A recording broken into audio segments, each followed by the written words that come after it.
Instruction, golf news, equipment, travel, interviews, course profiles, and more. Your weekly fix of all things golf is about to begin. It's the Flagstick Podcast with your hosts, Jeff Potter and Scott McLeod. And welcome to the Flagstick Podcast, brought to you by Golf PEI. Golf Prince Edward Island is a premier Canadian golf destination boasting the most number of golf courses per capita in the country.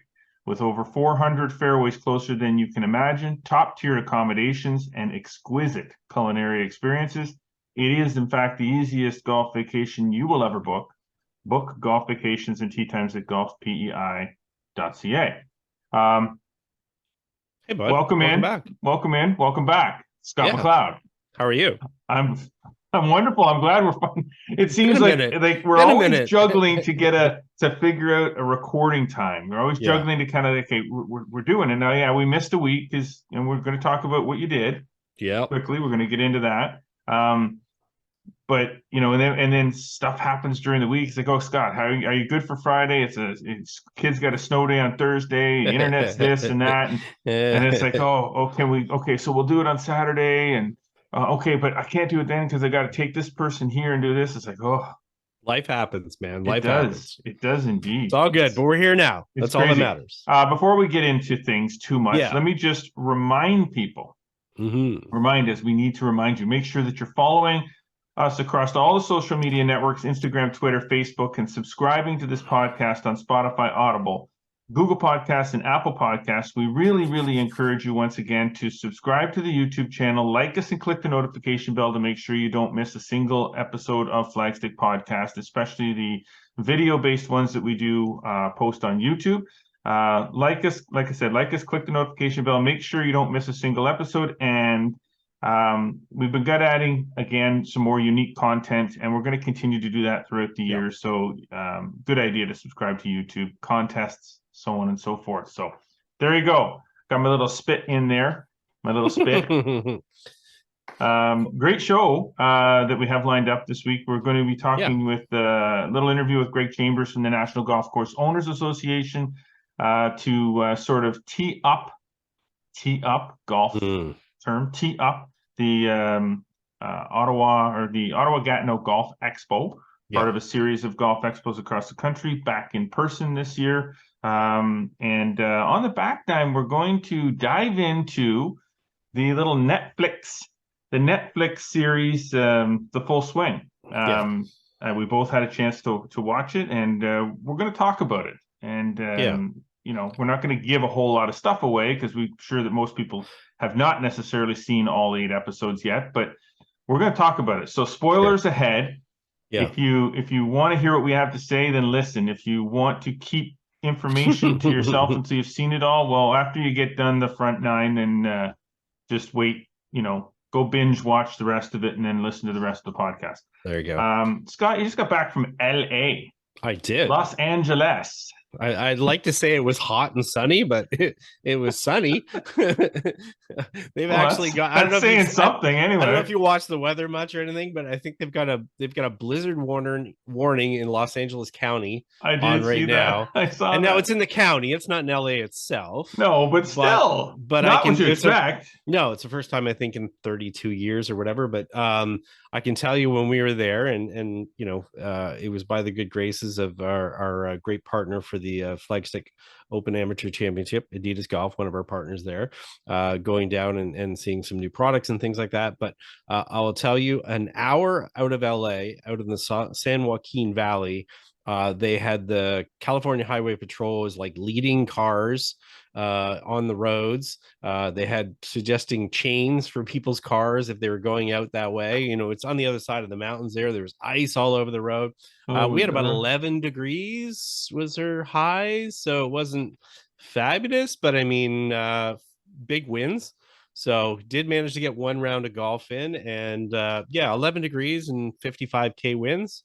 It's a good way to start your year for absolutely. Well, at least you had this. At least you had an ulterior motive for being there, and you didn't plan a big vacation or something to go play golf there and have to deal with that. The golf was sort of an extracurricular activity But let's just dive into it a little bit, Scott. Why were you there? You mentioned Adidas, and one of our Flagstick Open partners, longtime partner. You and a small group of Canadian media were invited down there to join some others, and what was the whole purpose of that? Yeah, so they had a global launch for their ZG23 golf shoe and some of their Ultimate 360 product lines as far as clothing and so forth.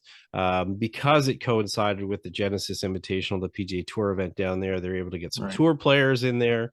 So I had a chance to do some interviews. Now, unfortunately, there were some AV issues. Let's say it was a tricky situation for filming, and I had some camera issues, so I ended up doing some audio interviews, but they're more for written stories, so we'll have some stories coming up. I spent some time with Collin Morikawa, two-time major champion. Tyrell Hatton, who a lot of people will very know, and I'll tell you, he was a very interesting guy, and I was a little nervous about that interview, but it went well. Brandon Wu, Michael Thorbjornsen, who's currently the number 2 amateur player in the world, and Lucas Herbert, who won in Bermuda last year on the PGA Tour. And neat guy.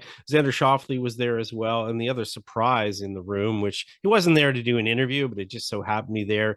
He works with Adidas, and then his agency, Modest Golf, actually represents Tyrell Hatton, was Niall Horan from One Direction happened to be there. So yeah, it was sort of, it's Hollywood, it's LA or whatever. But and then I spent some time as well with a number of the team members from Adidas, Sean Madigan, Mason Dennison, just talking about their products, the engineering of the products. And so there'll be a number of pieces of content that'll come out of that. If people had, if they already subscribed to our YouTube, they might have saw some shorts that were posted up of that. Obviously, some things on Instagram as well, but we'll have some stories and things out of that about the products coming out soon.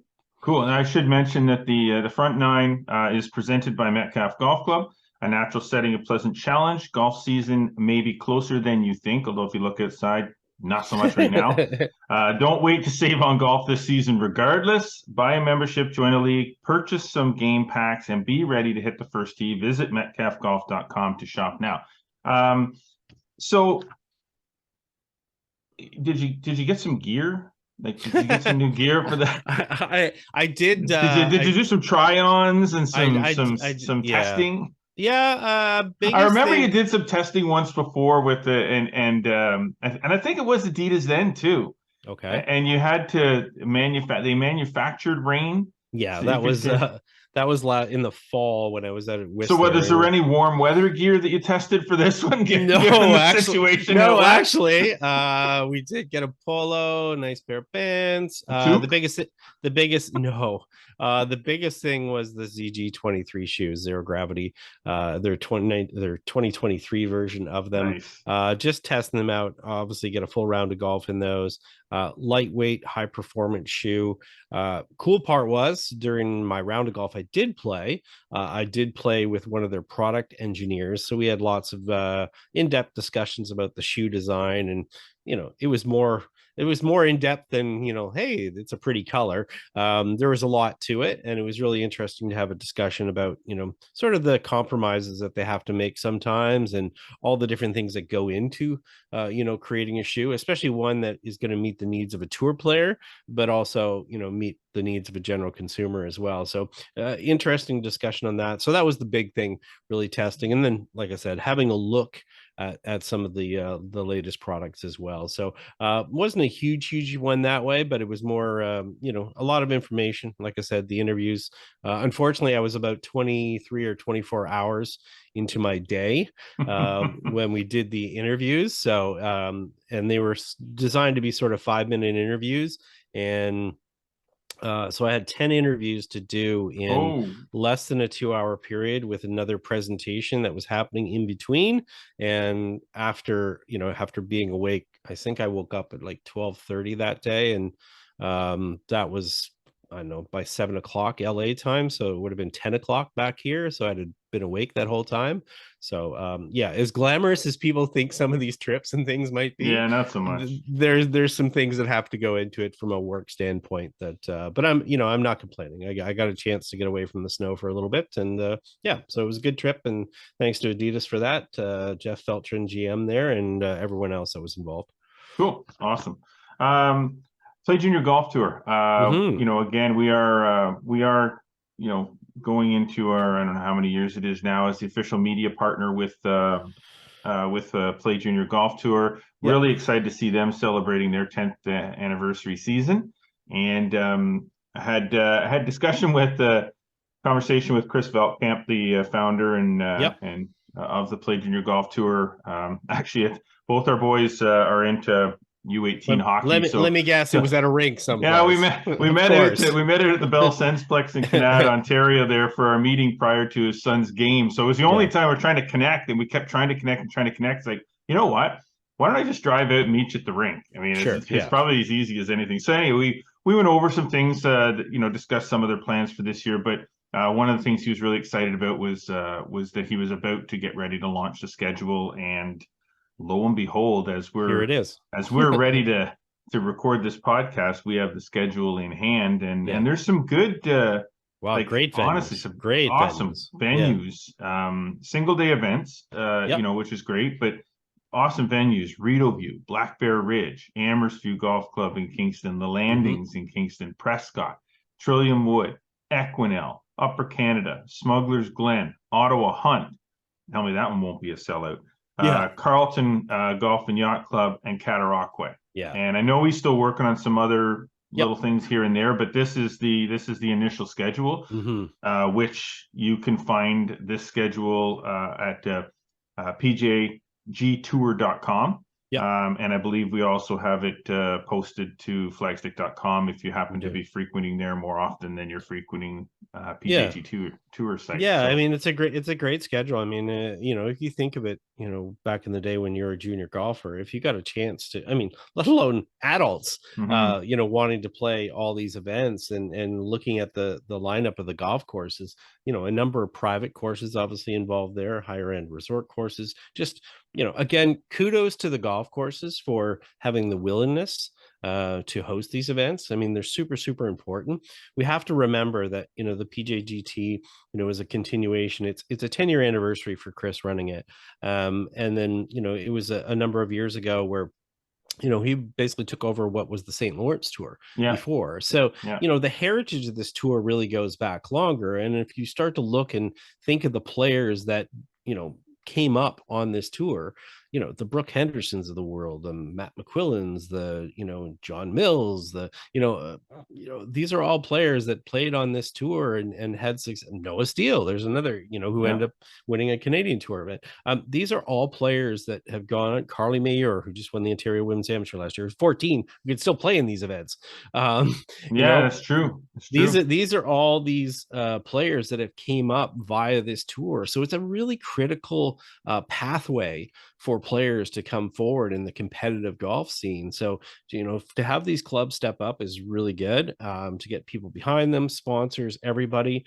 It is very critical. So we don't want to see these tours go away in concert with, all our other tours with OVGA and so forth. They're very, very important. Yeah, I think if you look at just generally, if you look at Eastern Ontario, because that's, that's kind of our with Flagstick, it's our primary sort of main core coverage area, although we're flagstick.com and everything we cover far, far, far beyond just Eastern Ontario. But, we have the PJGT, we have the OVGA events, we have the Kevin Haim Masters, which, we have these, and the clubs have their individual junior events. Some of them have invitationals and opens, not nearly as many as maybe there used to be, but we have these. It's so awesome to see this, because what this provides for these kids, especially when they're younger, is very, very much needed tournament competition experience.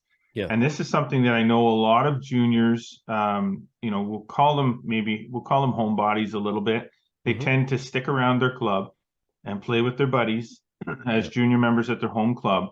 and they're generally pretty decent golfers, but they don't venture out, and it's partly because they don't feel comfortable playing competitive golf, and they need to gain the experience playing competitive golf in a much more comfortable setting than saying, "Oh, I'm a good golfer, I'm going to go to the Ontario Junior Qualifier."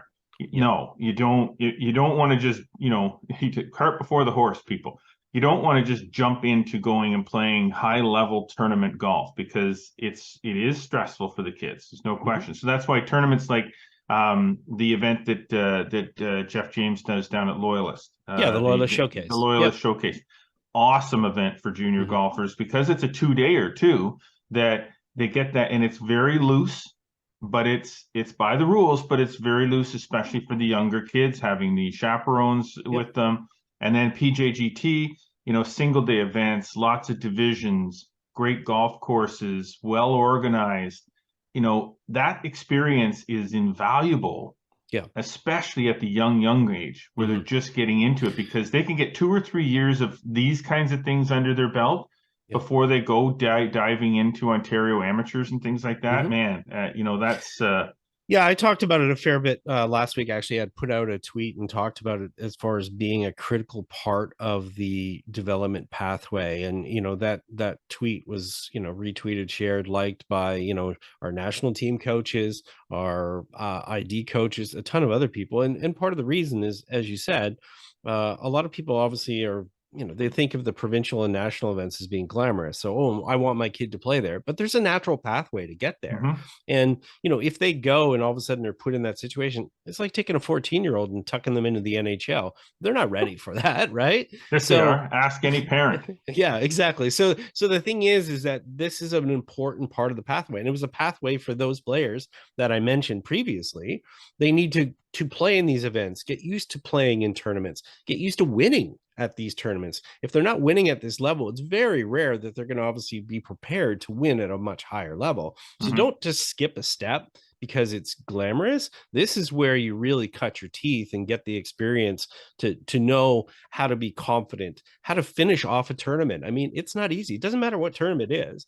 Whether it's at this level, provincial level, national level, it's difficult to win. And it's difficult, you can play well for, 16 holes out of 18, but it's sometimes, very difficult to get those last couple holes done. So this is where you learn how to do that, and that will help you as the process forward. So don't ignore it. So if you're a junior golfer, yes, you may have greater aspirations, but make sure that, you consider blending some of these events more at a local, regional level into your schedule that basically will make you better. So parents, don't ignore them. And there's great opportunities here. Keep in mind, when we were kids growing up, we ate Gerber before we ate ribeye. Okay. So, Ottawa-Gatineau Golf Expo. Want to get into this just a little bit, because it's coming up March 3rd and 4th, this coming week. And as we're recording this, when you're listening to this, it'll be about a week away. But you had a chance to sit down with Greg Chambers, the of the National Golf Course Owners Association, and the show manager. And got a little bit of insight there. So before you and I get into a discussion about it, let's go and listen to that interview that you did with Greg, and then we'll come back and we'll talk about that. So Scott McLeod with Greg Chambers from the National Golf Course Owners Association Ottawa-Gatineau Golf Expo interview right here, right now. Take a listen. All right, joining us today, a good friend. We've had him on the show before. He's been on the 613 golfer previously, and now joining us on the Flagstick podcast. Greg Chambers from the NGCOA, here to talk today about the upcoming Ottawa-Gatineau Expo. First off, Greg, how are you? Not bad, not bad. Thanks, Scott. Thanks for having me on today. Excited. We're almost there. It's been 2020. It's not to make it a long story. We literally were like the last event in Canada. After our show, the country and then the world shut down with COVID 1 day later on the Monday in March. So we're excited to be back. There's a lot of crazy golfers that have come on board since COVID, whether they're playing more or whether they're new to golf. So we're super excited to be back in person. Yeah, that in-person aspect is certainly something everybody's been looking forward to. Obviously, the online component still available, and it's something that has been, it was very popular. It was a great stopgap in between, but maybe doesn't have the same tactile experience that we would expect as far as an in-person show. That's exactly it. It was a perfect storm, is that we had to create something because we had all these crazy golfers that wanted more information during COVID. They're like, wow, like we took up golf, we're playing more, we need more information. So we came up with the virtual golf show, and it worked out great, and great feedback. And then every time someone had great feedback, but I really miss the in-person. I can't wait till you go back in person again. And then we had to do it again last year virtual because of COVID coming back again. Same feedback. This is great. It was a great outlet. We were able to do our shopping, get local deals, retailers, but can't wait for the in-person. So we're very excited to be back in person, where you can start to do stuff now. You can actually, and we talked about before, some activations and some features that you couldn't do online, especially like the demo range and stuff like that, actually trying out the clubs and actually touching and doing stuff. So super excited. I mean, if we look back here to the history of the Ottawa-Gatineau Golf Expo, I mean, I think it was 1996, back in the Aberdeen Pavilion. That was a long time ago. We were there as far as that show, and that's early on. It's hard to believe everything's progressed this way, but as you said, a lot of excitement, a lot of pent-up excitement to for the show. March 3rd, 4th at the EY Center. We should remind people when that is, and we'll remind them again at the end of this interview. But first off, you've got those dates. It's the Friday, Saturday. Really, who's at the show this year? Who's coming back, and what are people? What should they expect to see? Great. It's more local. We have a few less destinations, but a lot more local golf courses, which is amazing. And all the feedback again in the surveys from the old in-persons is they wanted more local courses to discover. We used to love, and when I was on the other side, you'd always get a few shake hands and talking, and all of a sudden you'd find out that they thought you were a private course, or you were an hour and a half away. I'm like, no, we're only 20 minutes away from Ottawa. So it's great having those conversations and people exploring new golf courses. Probably our biggest excitement, we're excited to have back Canadian Golf Course and their Canadian Performance Fitting Center, and that's the demo range. I rely on Lee Tamburano, the guru over there, Canadian. He's amazing. He works with the reps. His store, the Canadian Pro Shop Online, I believe is number 1 or number 2 in Canada retail. It's unbelievable. So what he does, he brings in the top brands in the country. So we have your Titleists, your Callaways, TaylorMades, Cobras. It's amazing. It's exciting to see them, and it's exciting to see the wave of people rushing over to hit the newest equipment. So they take over the range, and they have the newest equipment right there. You can get fit by your Cobra rep or your Titleist rep, and then you literally head right back to Lee, and he orders it for you on the spot. Awesome. So super direct, super awesome. It's not like the old days kind of thing, 20 years ago, you talk about the Aberdeen Pavilion where you just walk up, hit a bunch of drivers. Yeah, that felt good. That sounded good. And then they just walk away. Right. There's a lot more engagement with the reps, a lot more engagement with the Canadian Performance Fitting Center. So absolutely love it. And that's probably been the biggest feedback, is that you can do a lot of stuff online, but they really want to get out and hit those new clubs. Yeah, and speaking of equipment, there's a unique feature this year, which people have to pay attention as far as maybe bringing some of their golf clubs to the show. Why don't you explain that a little bit? Yes, my inside trading move that we got from the Toronto show, which is great. He had an amazing time at the Toronto show. It's called Customize Your Clubs. The feedback he got, though, was that everybody that came to the booth didn't really know about it till they got there, and they're like, "Oh my goodness! If I would have known, I would have brought my wedges." So he's doing a wedge customizing, and what it is it's called stamping, and he stamps on the back of your wedge, whatever you want. There's what's the famous line, the one that he shows online that I may get done is I've said it a million times, is that 60% of the time it works every time. And there's different logos and there's different stuff. They also do lasering. He's not going to do lasering at the show. Okay. So burn down the building. Sure. But you can you can take your wedges back and putters, and then he'll ship them back to you, kind of thing. Nice. And it's unbelievable. Definitely check it out. Customize Your Clubs, believe.ca. And it's amazing. We're promoting it a lot because we want people to bring their wedges. I've already got my 2 Vokeys sitting in the car, and my wife's 2 Vokeys sitting in the car, and we're going to get all 4 done. She's already got what she's getting picked out already. A quick question as far as, before we get into some more details of the show, but, in a way, is having the in-person show not be happening for a couple of years also gave you a little bit of gap to start to think about the show differently as far as, what it needs to be versus, a couple of years ago and how it's changing with the changing demographic of golfers. Definitely. I think, I mean, and where I come from, I've been on the other side for years. Right. And I really felt the show changed right around the time. So God love Carol Ann, when she brought me, when I did this job, started this job, she did a year kind of with the golf show with me. And we really talked about making it more like the Quebec show. And it was a big party.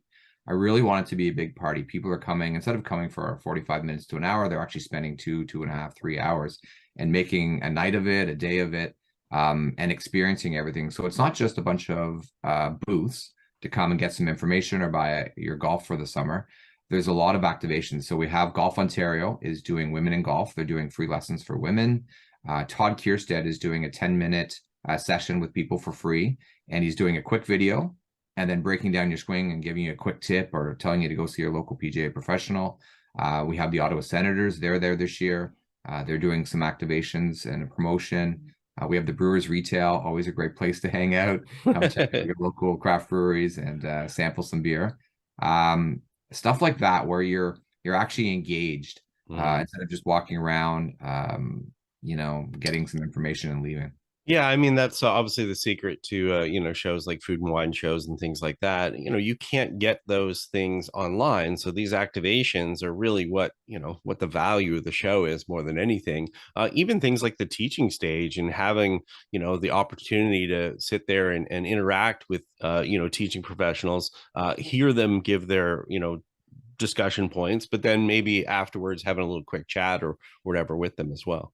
Yeah, and that's the biggest thing we've learned probably, or maybe even I've gotten better at over the last 2 years over COVID, is people want information in advance.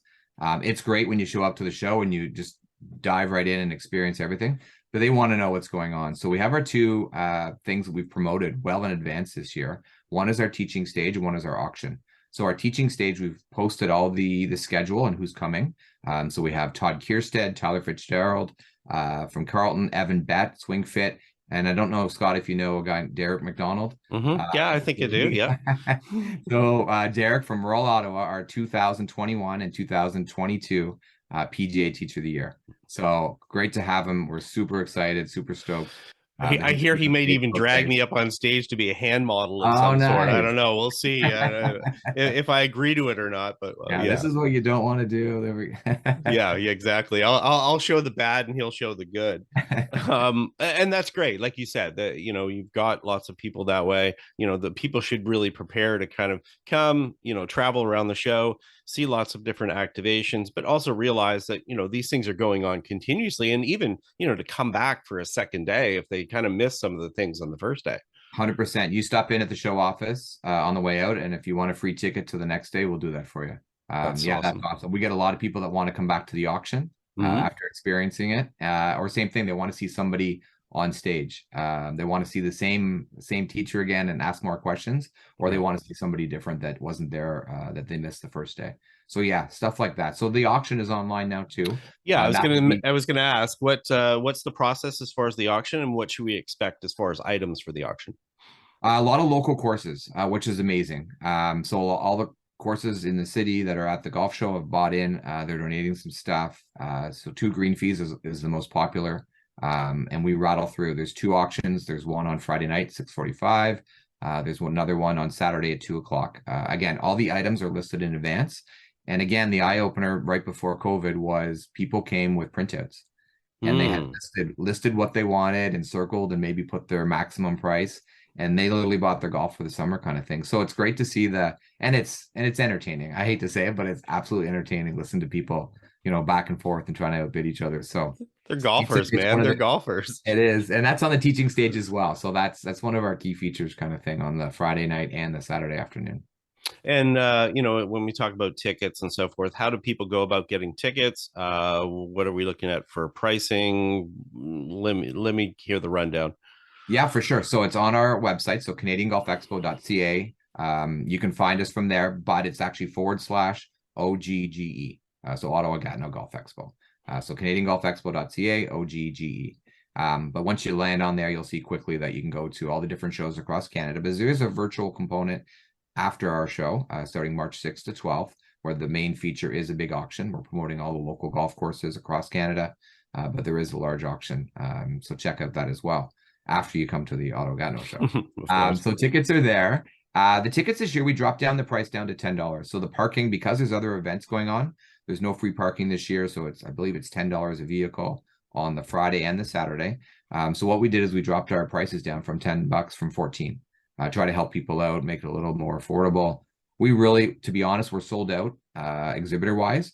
We really want to pack the show floor and give the exhibitors what they're looking for, kind of thing. And we have so many new crazy golfers in Ottawa and people that want to play more and get more information.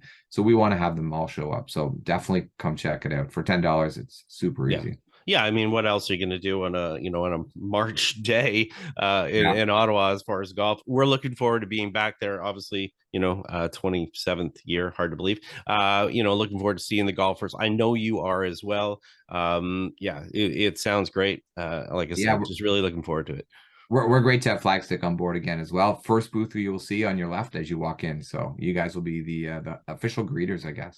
You know what? It seems to be. I'm getting my voice ready and making sure there's lots of water and stuff like that. Because one of the great parts is this is really about the community of golf in the Ottawa-Gatineau area, and it is really a great opportunity, not for people just to see booths, but to see each other and to see how rich the golf community is, and that's probably one of the best parts, getting to see people interacting. Maybe you haven't seen their faces in 2 or 3 years at this point.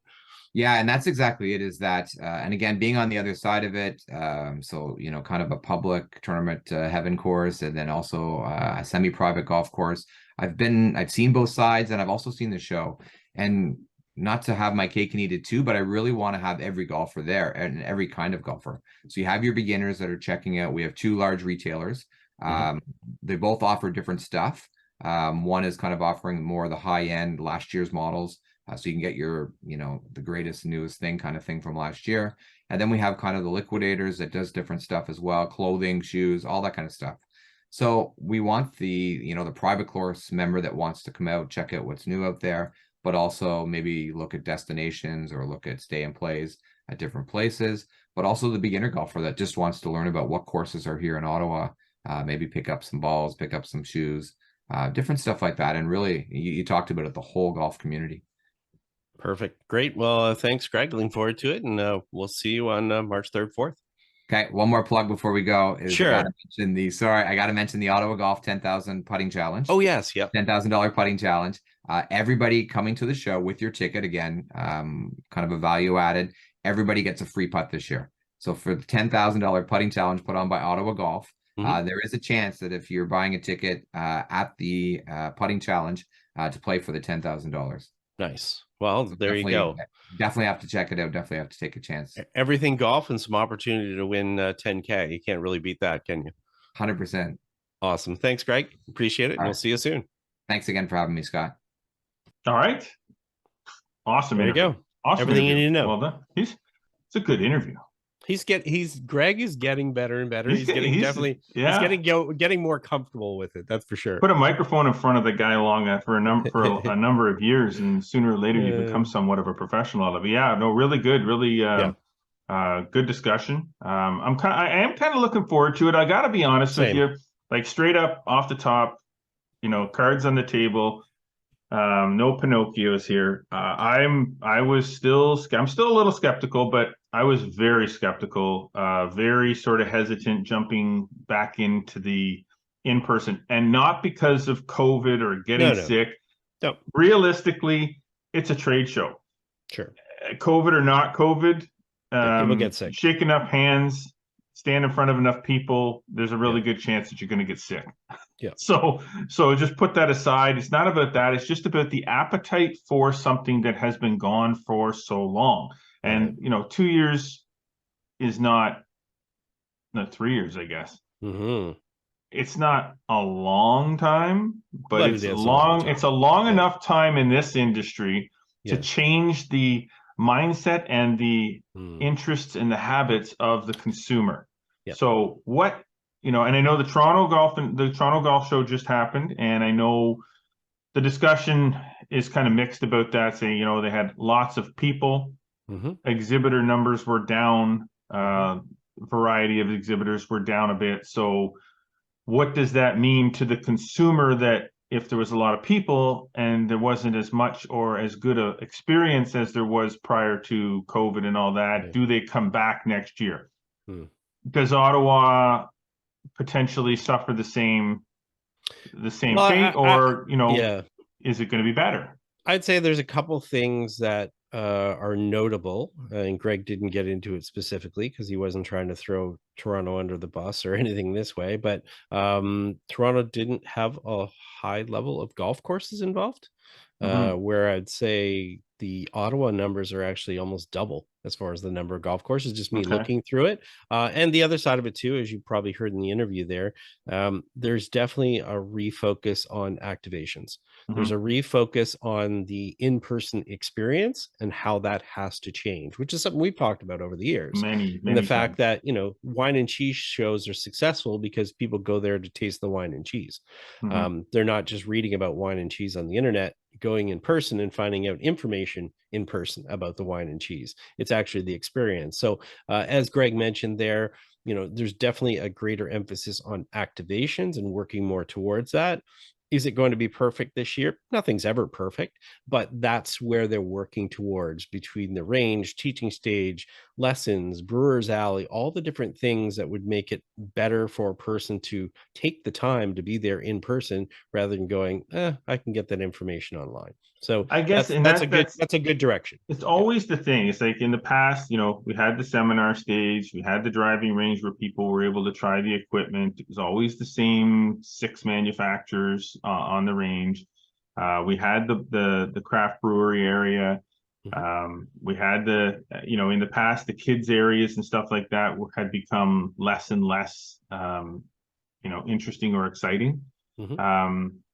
The silent auction areas and things like that. So I'm curious to see, as a consumer, I'm curious to see what the experience is like when I come back. Like, are you doing everything that you can to win me over, get my interest, keep my interest for 2 or 3 hours? Like, that's ultimately, I'm not paying $20 to go to a trade show so I can walk around for a half an hour, 45 minutes.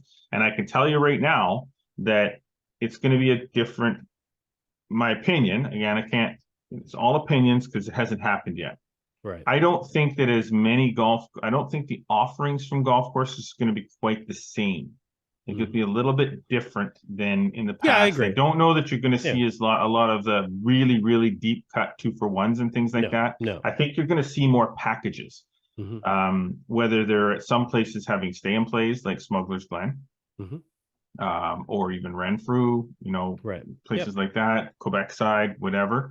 But I think you're going to see more packages from golf courses where you buy 10 games, 20 games. Yeah. Not just a giveaway. Games. And I think that's the natural evolution of things. I think, always. No matter what it is, even without the multiple year gap in there, things are definitely involved. As I said in the interview with Greg, and talking about, having some time to rethink the show, it's obvious that they did. Now, again, can you snap and make it perfect and the best show ever right away? That's always hard. That's always hard to do. It's impossible. But can you try to make it better than it was before? Yeah, for sure. And I think that's the gauge of success more than anything, that you're trying to get a golf community together, as we talked about in the interview. And that's the whole thing. And if you do enough things and you bring the community out, people get to see each other, get to experience some things that they find value from the show, then it's a success. And that's the thing. It's about, it's the same thing as when we talk about, we run golf tournaments. Okay. Right. And when we run a golf tournament, it's about the venue. It's about the way you set the course up for the tournament to make it competitive, playable, exciting for the players, and fair. It's about the extras. It's about, what's involved in the meal. Is it like a burger and fries? Is it, how much does come into play. But at the end of the day, if you can combine a good registration package with a great golf course in great conditions and a decent meal and a decent prize table for those that are in the prize table, but if you make the tournament about everything except what you win for winning, and then make that experience like something that they're not going to experience anywhere else, but having your name announced in the first tee, yes, lots of tournaments do it, but then having the custom tee markers on every hole and having the rules officials out there and having more than just one, having like 4 or 5 rules officials out there, you know, spotters, custom flags, like all of these little tiny things that don't, I mean, yeah, they cost money, but when you're running a tournament, they don't cost a ton of money to give the players. That all those little tiny things add up. Yeah. So every dollar adds up to $100. You know, it's not, it's all of the little things totaling up to one big thing. And if the Golf Expo can do the same thing, give a whole bunch of little tiny experiences within the show that add up to one really big, great experience for my $20. Like that's what it comes down to, is like, I don't need to get free golf at every booth I go to. I don't need to be able to buy a 2-for-1 at every booth I go to. And if people are expecting that, then they're asking too much, I think. Well, they are, especially now. I mean, it's a different era of golf right now. Things have changed a bit, and since 3 years ago before COVID, things have changed. You know, the demand is a little bit higher, costs are a little bit more, but costs are more, but costs are in line with what they should have been before in the first place. Right. I guess that's, you know, we always said that golf in the Ottawa area was always far less expensive than everywhere else. Yeah. We were never in line with what the industry should have been asking for. We're more in line with that now. And I think it's a comfortable number for most people. I don't hear a ton of complaining about prices. You know, I hear more about complaining about availability. So, you know, they kind of do go hand in hand. I think it's going to be interesting and exciting. I'm very excited to see, obviously, in talking about this, we're going to be there. We have a booth right near the front entrance when you walk in. As Greg said, we're almost the official greeters because we're right there. You'll not be getting a shopping cart from us, though. Yeah, so no. You know, we're going to be there. What are we going to have for you when we get there? Well, you know, it's a little different not having a magazine to pass out to everybody when we walk in, but what you'll get from us is us. I mean, and really, what more do you need? This guy and this guy over here at the entrance. Let's not ask our wives that. Yeah. So there you go. You know, we might have a little something there for might have some head covers or something there to sell to people. Sure. We've got some custom head covers that we might make available. We might have some information on some other things. Oh, we got lots of information of it. We'll have lots of information for you. And we might talk. We might divulge some stuff. We haven't decided yet. We do have some things in the works. Something in the works, but we're not telling you yet. No. So tough. Sucks to be you. Subscribe to the YouTube channel. Maybe we'll make a YouTube announcement about it. And the only way we should do a live there. Yeah. Yeah. My God. All right. Okay, man. Oh, awesome front nine. I'm very much looking forward to the discussion we have in the back nine, where we're gonna come back. We're gonna take a break. When we come back, we're gonna talk about the new Netflix series, the PGA Tour Netflix series, The Full Swing. But that in the back nine after the break. Stay with us. We'll be right back. When you golf on Prince Edward Island, there are over 400 fairways closer than you can imagine. Not to mention countless miles of pristine beaches and a rich world-class culinary experience.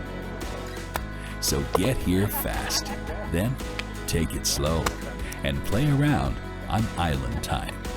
Golf Prince Edward Island.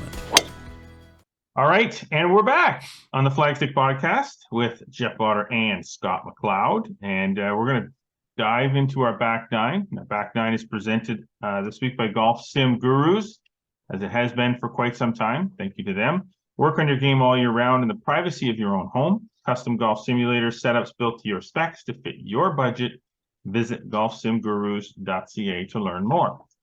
All right, this is exciting. This is kind of an interesting topic. I don't know where this is going to go. And this is a popular topic. I think it is. I think there's a lot of podcasts that are talking about that. Yes. And obviously, everybody has their own opinion on it, but it's something we've been talking about leading into it, and now it's finally here. So here it is. The PGA Tour's Netflix series, The Full Swing. Yeah, and we should say it's the Netflix series covering the PGA Tour. It's not owned by the PGA Tour or anything like that. So yeah.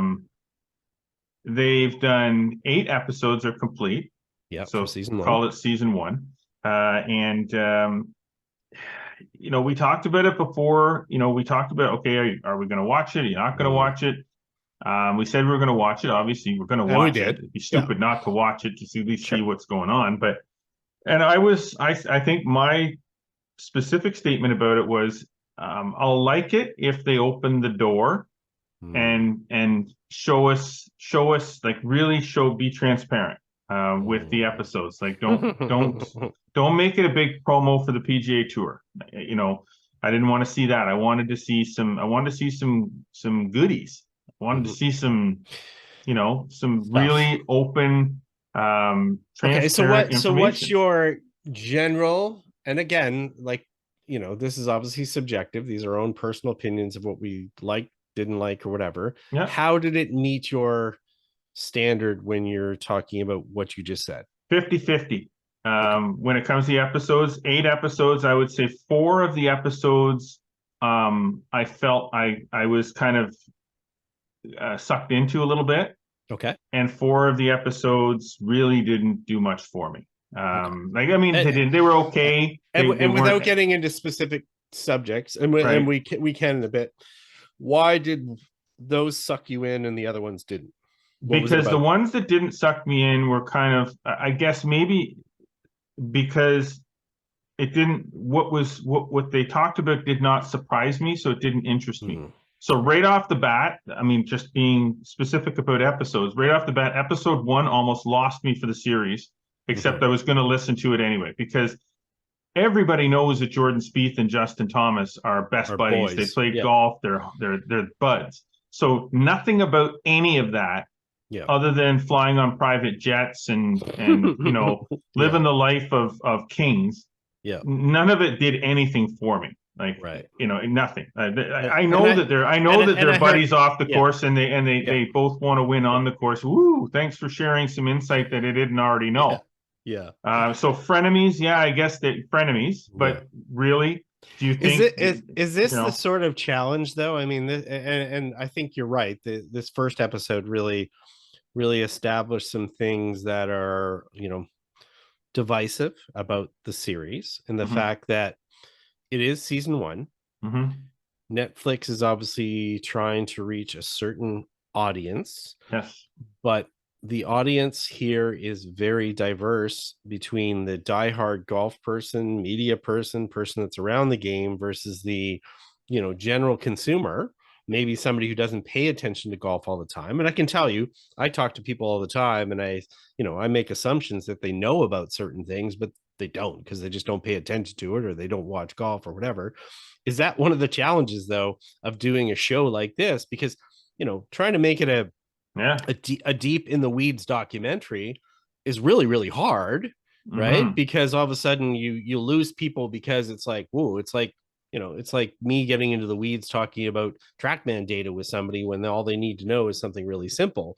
So the hard part here is the balance between telling you stuff that you didn't know, right, for the person who's an avid person, and then educating, I guess, the non-golfers much, which is partly why what we saw during the series, there's a lot of what we call anchoring in the series, and they used Amanda Balionis, Amanda Leonard, to do a bunch of that, the cut and all that stuff, constantly, which drove me nuts. Like, as a golfer, as been in the golf business and in the industry, that just kind of like, what? I mean, I get you're trying to get that non-golf intro, explaining all the different terms, but it was like repeated every episode too, and it was like, but the thing is, they moved on to other terms and stuff like that, but it was still part of it that they anchored back to. So that showed me right away that, okay, maybe this series is not for me.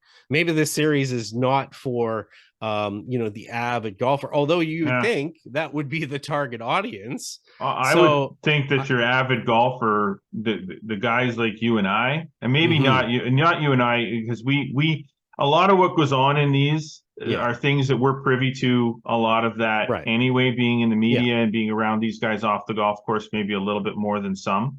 Yeah. So it's not like we're completely in the dark about what was in these episodes. But for the average golfer who doesn't have that behind the scenes, who hasn't had a chance to sit and have a coffee with a PGA Tour pro after a round of golf, like, or just a general, like, I can see how this would be somewhat interesting. I think it's interesting who they chose as sort of their two focal points pretty much for each, because it was kind of like two guys, you know, for most of the episodes. The Brooks Koepka episode, I'll tell you this, the end of that, especially since it was episode 2 after the one that, you know, almost lost you, it was a little bit different for sure. It was much better, and I'd say that it exposed, and you know what, exposed is really bad, because it's not like he did something wrong. No. I think it revealed. Yeah, it revealed a little bit about him that I think I expected. There's just a real confident arrogance about that guy. And the end of that episode was kind of very telling for me because of the whole live golf thing. Right. And it was like, what I felt like in that one at the end of the day was, I'm taking my ball and I'm going home. Yeah, that's what I felt. I felt like, you know, I can't look, I'm missing cuts. Guys like Scotty Scheffler are out there shooting these numbers on a weekly basis. I used to be there. I can't be this. Like, boo freaking who? I'm sorry, but boo who? You're the one talking about, you know, back in it when you were winning all the time, that when I teed up for a major championship, I feel like there's only 10 guys I have to beat. Well, great. You can't even beat 100 guys now. So what do? You take your ball and you go over to live and you take a whole whack of money, and then you go and you play.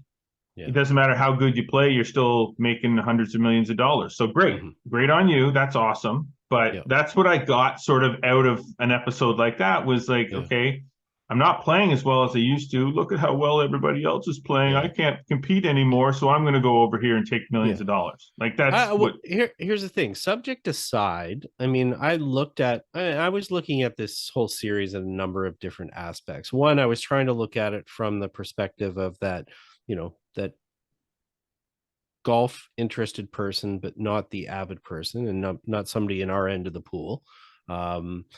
I was looking at it of, okay, what would a beginner think of this? They're probably like, wow, this is really cool. There's all stuff I've never seen. So obviously it's going to appeal to them. But I was also looking at the storytelling and how that went as well. I mean, I'll give them lots of credit for their editing and the process of editing and putting these together.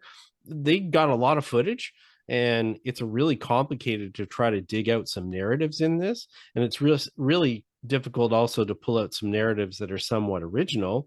Yes. Did they miss on some? Yes. Did they hit on some? Maybe. I think it leads itself up to this being the base for something better as we look ahead, because if all of a sudden somebody has watched, you know, this first series, this first season, and they've got their basis of where they want to go, I think then maybe it has that consumer a little bit more educated, so that they can dig a little bit deeper in season 2, and it also gives them a gauge. I haven't had a chance to talk to Chad Mumm, who's the executive producer, and he's been doing the rounds as far as interviews, but I'm sure if you asked him, he would probably say that, you know, he's now got a better idea of what maybe, you know, the viewer wants, and has an idea to go forward. But looking at these ones, I'm right in line with you. Likes, dislikes, some stuff's better, and that's going to happen. Yeah, for sure. I didn't expect, you know, it was going to be a lot of off the record stuff. A lot of, I mean, there was they threw in a few F-bombs, a bit of locker chat, you know, a little bit of insight here and there from, you know, spouses and things like that. But it went about as far as I thought it was going to go. It did, and I think it's a good starting point. It gave me enough that I'm willing to watch season 2 if a season 2 comes, which I'm sure it will. But it is. They're already filming. It gave me enough that I will not say that sucked. I'm not wasting, another 12 hours or 8 hours, 10 hours of my time. It gave me enough that I'm going to be willing to sit down and binge watch it again, because that's how I have to watch stuff like this. I got to watch it all at once. Yeah. Well, it's interesting too, in talking to some of the players. I mean, I had a chance, obviously, to talk to Collin Morikawa about it and being involved in it. And, he was very straightforward of saying it was pretty weird. It was weird to have, cameras filming him during breakfast and whatever. And he obviously, they don't know what they're going to use from a footage standpoint and going forward. But, he said that there was a lot of players that were hesitant because they didn't know how things were going to be portrayed. So there's probably more likelihood that we'd see players that would be more in agreement for season 2. Yes, after seeing season 1, in hoping that they wouldn't be digging any deeper than that. But it's not like I'm expecting Tiger to sit there and sign up for this. That would be the biggest coup. But even then, even if we got Tiger, I'm sure they would never get any details that are any juicier than anything we've ever heard about him anyways. Well, yeah, his life's been pretty much an open book forever. So I mean, aside from him, what he has for breakfast and stuff like that, I don't really think it's going to reveal a whole lot more than what we already know. What I would like to see, and this is the only thing that if I can give them a piece of advice, which I'm sure they're not going to listen to, but I want to see a little bit more, opening the doors and let me look at the wizard, which is the PGA Tour. I want to see a little bit more behind that curtain. The tour itself, not just the players. Like the players, that's fine, but I want to see a little bit more. I don't think we're ever going to see that. I don't think so either, but that's what I want to see. I know, but I think what's happened is that they're having, it's a character driven show. Yes. And it's not a documentary. Maybe there's room for that, but I don't think the PGA Tour is going to really open up the books and allow a lot of forensic documentaries. No, and I don't Somebody need to see that. I just like to see a little bit more about what goes on behind the scenes of an event. Like show me a little bit of that side of it, maybe a little bit of the rules officiating stuff. Like give me a little bit more of that sort of dirt. Yeah. Because that is what you get when you watch the F1 series, right? Which I've watched a number of. Yeah, they don't just focus on the players; they also focus on the teams, and they also get into the stewards, the ones that are making the race decisions and things like that. Like they get into a little bit of that behind the scenes stuff. I want to see a little bit more of that. So you're saying I don't want to see what's happening at at headquarters. No, not necessarily. I want to see the other operations. So yeah, I agree. I mean, I think a little bit more time in the tour trucks, seeing the equipment side of things. That's what I want to see more. Yeah, of. The operations and stuff like that. I agree. Yeah. Even from a TV broadcast standpoint, jump in the trailer, see how that works, see how these players integrate with what's happening there. So I think you're right. I think they've got the base here. They had a limit as far as probably what they were going to do from an hours standpoint. Who knows? They might have put out some supplements to this. Maybe they probably did some capture B-roll a lot of or that something footage. Like that. Yeah. Maybe they've got a lot of stuff that they could actually put out something as a supplement to this series. But I agree. If they're going to really grow the story and get maybe people attached with what happens out on the tour, it's about more than just the characters. And I think even the players would be more comfortable with that because it's not just focused on them, right? It's focused on what happens out on the tour, whatever the tour may be. I don't really care. Obviously, they dive into, live very lightly in this series. But there's also Corn Ferry. There's every other level or whatever. But I agree. I think the whole picture, which is what they do, Drive to Survive. I think that whole picture is something that was maybe missing from here that could really supplement and really attach the non-golfer to it. Because you're right. The general person that's watching PGA Tour golf, they hear a lot about this stuff. They hear a lot about what's happening with these certain players. Maybe not the depth of details that we saw in this series, but some of those things do come out and they are out there. It's not like there was a lot of big revelations within the series, but I think you're right. If all of a sudden it's supplemented with all the different other things that we see when we're out at a tour event. Yes. And we're not talking about, media guys sitting in the room having extra, cookies and a beer at the end of the week. We're just talking about the life around the tour and everything that's involved with it. I think you're right. That might make it more appealing and more interesting. And to the people that are curious about that don't get to see that. Exactly. Yeah. So that's my take. Okay. One last thing though. Obviously there's a number of players and things that are involved in. Is there a certain player that you feel that you found out more about in this show? I mean, maybe the Matt Fitzpatrick one. The Matt Fitzpatrick DJ one was kind of was interesting. Okay. I felt I don't know, with DJ, I have never been a big DJ fan to begin with. DJ said he hasn't even watched it and he's not planning to. So I don't know what it is about him that I think that's a guy that, and especially having watched this now, I think that's a guy that of all of the people that were talked about and all the people that were pushed in around the whole live thing, I think that's a guy that just really doesn't care about the PGA Tour. I think he did his thing. He won his majors. I don't think he cares about his legacy. I don't think he cares about. I think he cares about money and just living the life.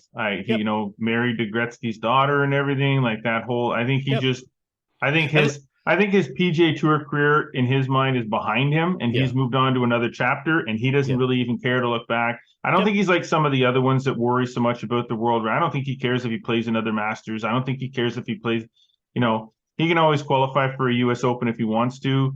Do I think he ever go to a U.S. Open qualifier to get in if he's not getting in on his ranking? No, I don't. And that's when someone doesn't care. Like if you really cared about your legacy and playing majors, you do whatever it took to get in. But that's perfectly fine. I mean, it is fine. I could care less, but he's honest at least as far as his motives and things. He's not making it out to be something that it's not.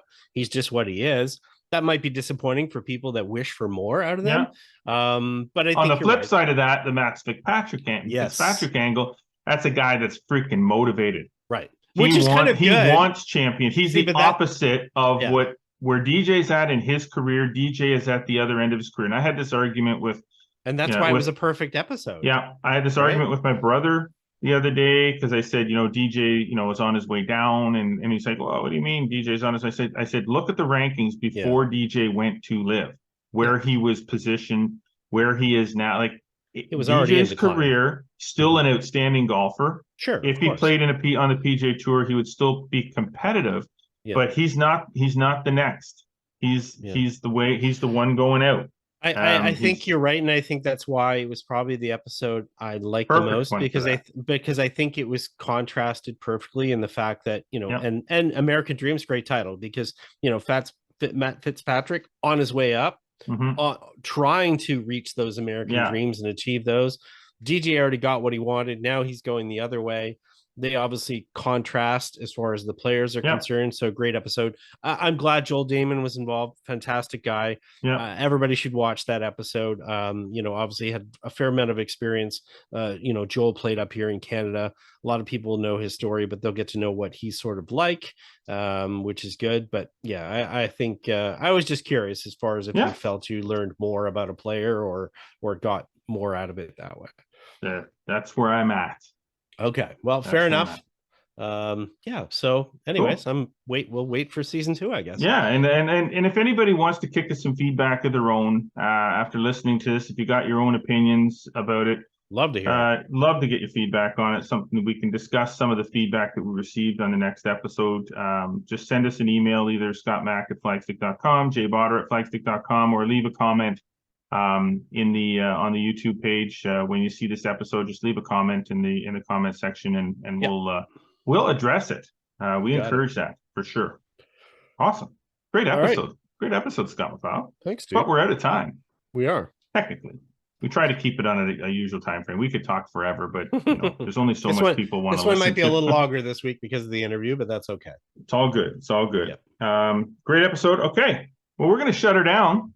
For another episode of Flagstick Podcast. I want to thank all our sponsors, Metcalf Golf Club, Golf Sim Gurus, and a presenting sponsor, Golf PEI, Golf Prince Edward Island. It's a premier Canadian golf destination, boasting the most number of golf courses per capita in the country with over 400 fairways closer than you can imagine, top-tiered accommodation, and exquisite culinary experiences. It is the easiest golf vacation you will ever book, so book your golf vacation and 2 times at golfpei.ca.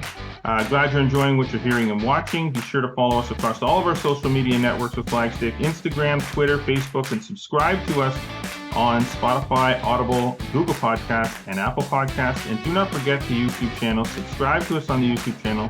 Like us, click the notification bell to make sure you get every episode when it drops. And get over to flagstick.com for even more amazing golf content delivered every single day and ramping up as the season approaches quickly. As always, we appreciate you tuning in. Until next week, I am Jeff Botter. I'm Scott McLeod. Always remember, go for the stick.